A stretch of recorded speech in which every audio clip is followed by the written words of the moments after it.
Waa war farxad gelinaya dadka xanuunsan ee caafimaad ahaan u doonaya inay u tagaan dalka India ee aan weli fiisa helin. Muuqaalkan ayaan ku soo koobi doonaa warkan farxadda leh ee dowladda federaalka ah ee Soomaaliya shaaca ka qaaday iyo ballanqaad degdeg ah oo safaaradda India ay u sameysay dadka Soomaaliyeed ee caafimaadka u doonta dalkaasi. Haddii aad nagu cusub tahay, fadlan ku soo biira barteena Facebook oo ka mid noqo saaxiibada inagu xiran si aad halkan uga heshaan warar warbixino muuqaal aan had iyo jeer halkan ku soo baahino. Aynu ku bilaawno. Dadka Soomaaliyeed ee ku safra baasaboorka Soomaaliga waxa ay sanado badan wajahayaan caqabado la xiriirta dalku-galka dalka India oo ah meesha ugu badan oo Soomaaliya caafimaad ahaan ay u doontaan dadkeeda, iyadoo adeegyada caafimaad ee Soomaaliya lagu tilmaamo inay aad u liitaan. Haddana waxaa jira waqtiyo fog oo caqabado dadka raadinaya caafimaadka ay kala kulmaan dalalka ay damacsan yihiin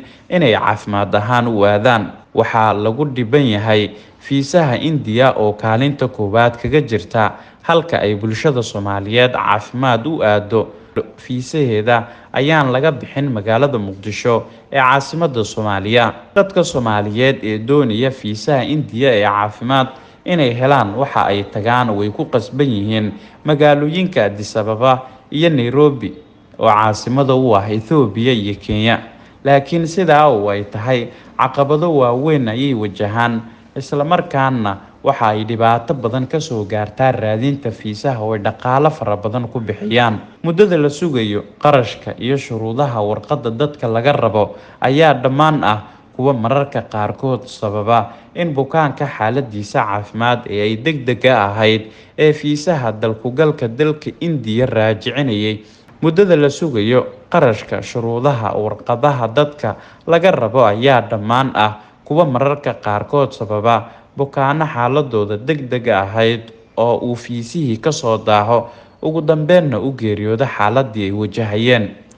Wasiirka Arrimaha Dibadda Soomaaliya Axmed Macalin Fiqi waxa uu kulan kula qaatay safiirka India u fadhiya Soomaaliya Marwo magaalada Muqdisho, waxaana kulankan guud ahaan diiradda lagu saaray xiriirka labada wadan, gaar ahaan arrinta dalku-galka dadka Soomaaliyeed ee sida joogtada ah caafimaadka u doonta wadanka India iyo dhibaatada ay wajahayaan. Madaxda sare ee wasaaradda arrimaha dibadda Soomaaliya qaarkood oo aan la hadalna waxa ay sheegeen in safiirka dalka India u fadhiya Soomaaliya ay ballan qaaday in isbuuc lagu bixin doono wixii hadda ka dambeeya fiisaha India.